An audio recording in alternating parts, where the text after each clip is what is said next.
Joining us now to review some of the headlines of today's newspapers from around the world is our Rice News analyst, Emmanuel Efeni. Good morning, Emmanuel. Good morning, Ruben. Good morning, Mr. Good Efeni. morning, Tundu. Well, let's start with these day newspapers. The CBN Roundtable 2.0 took place yesterday, and the Going for growth. Yes, going for growth 2.0. Now, in the heat of the coronavirus, the lead story this day: amidst oil price crash, federal government says no cause to panic. Emefiele, banking sector credit rises to over 17.4 trillion. NNPC targets production cost reduction. Dangote tax government on economic diversification. I wish this was the only headline you have today. Then Nigerians will be reassured. But other newspapers are reporting from different angles. Coronavirus, trouble looms as Nigeria. That's Daily Trust.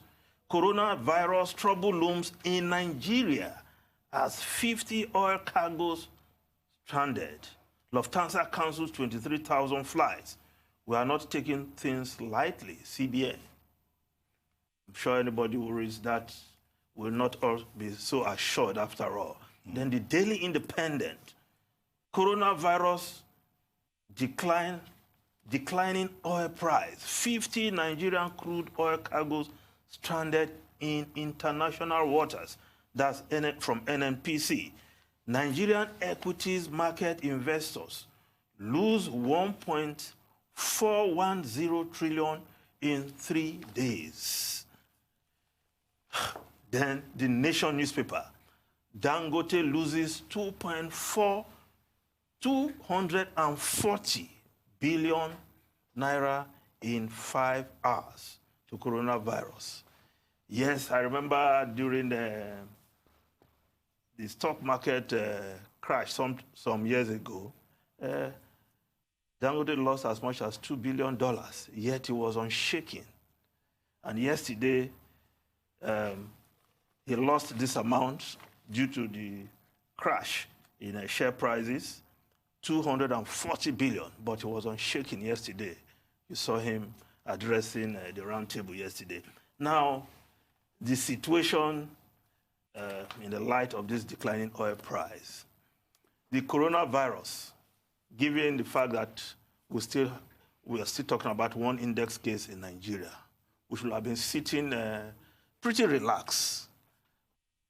But the economic impact is like the headquarters of the economic impact would be in Nigeria and some other countries.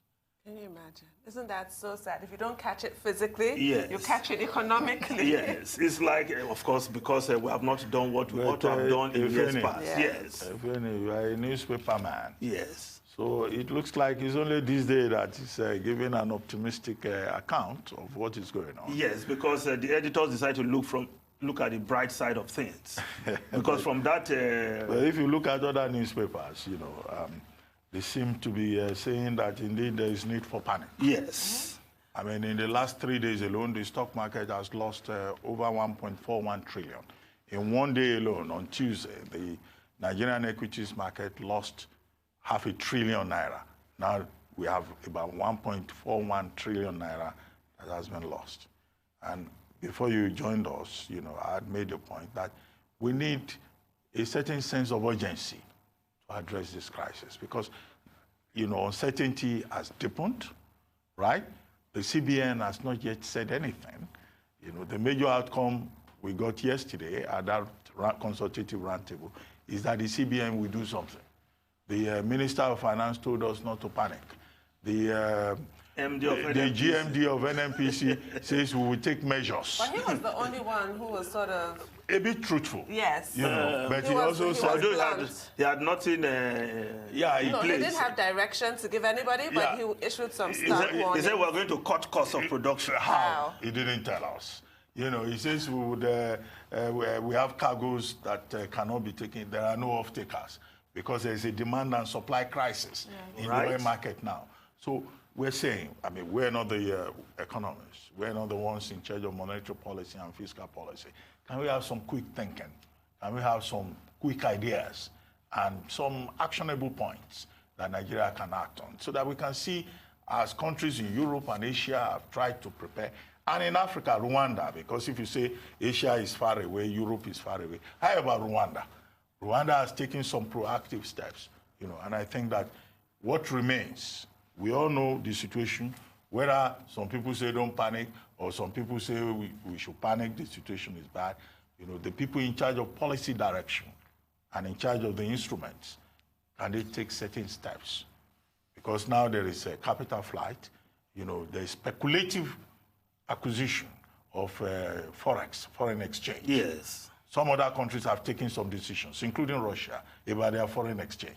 And Russia is in a better position than Nigeria.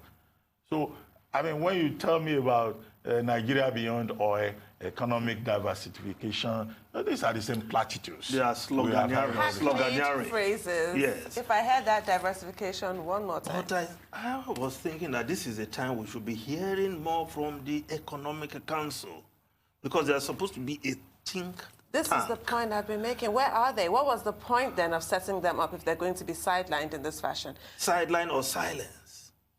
Either one. Because the Minister for Finance, Budget and National Planning came out to say there's going to be this committee. The committee is going to be made up of her Minister of State, certain people that were listed. Where is the Presidential Economic Advisory Council? That is the in-house, maybe the government own committee from those who are in the cabinet. It doesn't make any sense, though. Why do we have this? Well, I think we should say that members of the Economic Advisory Council should also realize that their integrity is at stake. Yes. When the president decided to set up that committee in September 2019, the whole idea was that he wanted more creative ideas. He wanted persons, who could advise him directly and have direct access to him. Now, what have they done since then? I know in January 2020, they had a meeting with the president. What did they tell the president? Okay, they said economic growth is not sustainable if population growth is at a higher rate than the GDP growth. Okay, fine. But what are the specific solutions? That's trite economic knowledge. This is the thing. Okay. Is that what they will be advising the president on? Yes, I'm failing Well, to see the there point must have been other things, but I'm trying to highlight the major points that they made. Which was highlighted. Okay. Which seemed to be the highlight of the advice. Yeah, it's a culture of secrecy that is just, it doesn't fit a democracy. The main tenet of a democracy is transparency. This notion of giving secret advice, it doesn't work in this context. Well, because they are more or less advisors. And one president in this country once said, you may give advice as an advisor, but the president is not obliged to take or utilize your advice. So perhaps that's what you're saying. But perhaps the body language of the president too, or his style, let's say his style of being at the background, is not what we need at this time. No. Because elsewhere you see President Trump in the forefront of the battle. You see Emmanuel Macron stepping forward. You see Boris Johnson stepping forward, to the extent that even those who were infected visited the Prime Minister. No, the Prime Minister says he had no contact with them. Boris Johnson says he has no contact, particularly with the junior health minister. So I think perhaps the president should step out also, step forward, because if some of these reassurances is coming from the president directly, perhaps it will also be more impactful. But more importantly, we must see clear-cut measures, step by step, we are taking. For now, we are still just talking around the issue. Holding talks. Well, let's move on to other newspapers. Well, the Nigerian Tribune, yes, the same lead story, oil price crash to cause 3 months hardship, says NNPC Group Managing Director. But other stories there. There's a particular story that will interest Nigerians. Beside the photograph, bill to prohibit use of generating sets before Senate proposes 10-year jail term for offenders. Reuben, you can go to jail for using your generator if this bill becomes law. Make it make sense. I don't understand.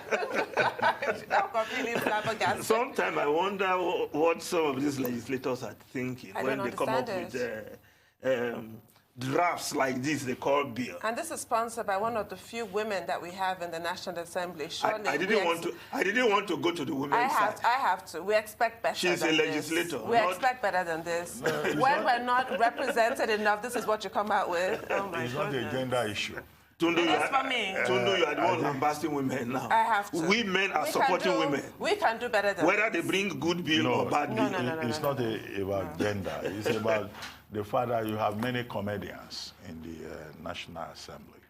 I mean, there are urgent issues of national importance, and then you find some character coming up and saying we want to ban generators. And you wonder whether these people, whether but they she said it's because of environmental pollution. I know, Senator Bima, I know. Whether there are... She is taking the climate change issue to another level. You wonder whether they have legislative aides, whether they have assistants who can devote more time to rigorous thinking. Who did this? Because in terms of context, the proposal, makes no sense. In a country where we're talking about a crisis in the power sector, in the electricity sector, where there is conflict between government and the discourse, where, you have a generator, importing mafia that previous ministers of power had accused of sabotaging Nigeria, and then someone comes up and says, if you use generator, you will go to jail. Okay, doesn't she use generator in her own house? No, so it's not a bill that can pass through. Well, even NEPA offices, police stations use generators. Have you not been to PHCN offices where they will have generator and they will even padlock it? And those are the same people who are supposed to supply electricity. Even the discos, the gencos, they all use generators. No, but there are options, Ruben. To be fair to the woman, you can use solar-powered devices to give yourself. And how many Nigerians can afford that? This is insensitive. I expect more. When there are not that many of you, you have a duty to represent that demographic very well. This is really poor. In a country of very brilliant people, you just send your Division 11, you send them to the National Assembly. This is what you get. Well, I don't think that bill will go anywhere. It won't. Well, but it will be on record that she proposed a bill while she was a legislator. She should go to Rules and Business and we have just about a minute to go. Do you have any foreign story for us? Yes, a minute to go for the newspaper review. Well, let's just go to the foreign newspapers. The Times of London. Yes, Sunak's road to riches. Get used to that name, Rishi Sunak, the new Chancellor of the Exchequer. Oh, a star is born. Did you see him? Yes, he made his debut yesterday, presented that budget, and of course, it was quite impactful, as you see in the Daily Mail. Dr. Feel-Good to the rescue, the Daily Mail. Yes, Rishi Sunak gave the economy a 30 billion vaccination against coronavirus. In an assured budget debut as Chancellor, of course, he pledged to do whatever it takes to help businesses overcome the impact of coronavirus. And monies were actually put in place. 175 billion more investment will be there, then 12 billion pounds on coronavirus. Then a plastic tax that he has also brought into place. Thank you, Mr. Well, thank you very much, Emmanuel Efeni.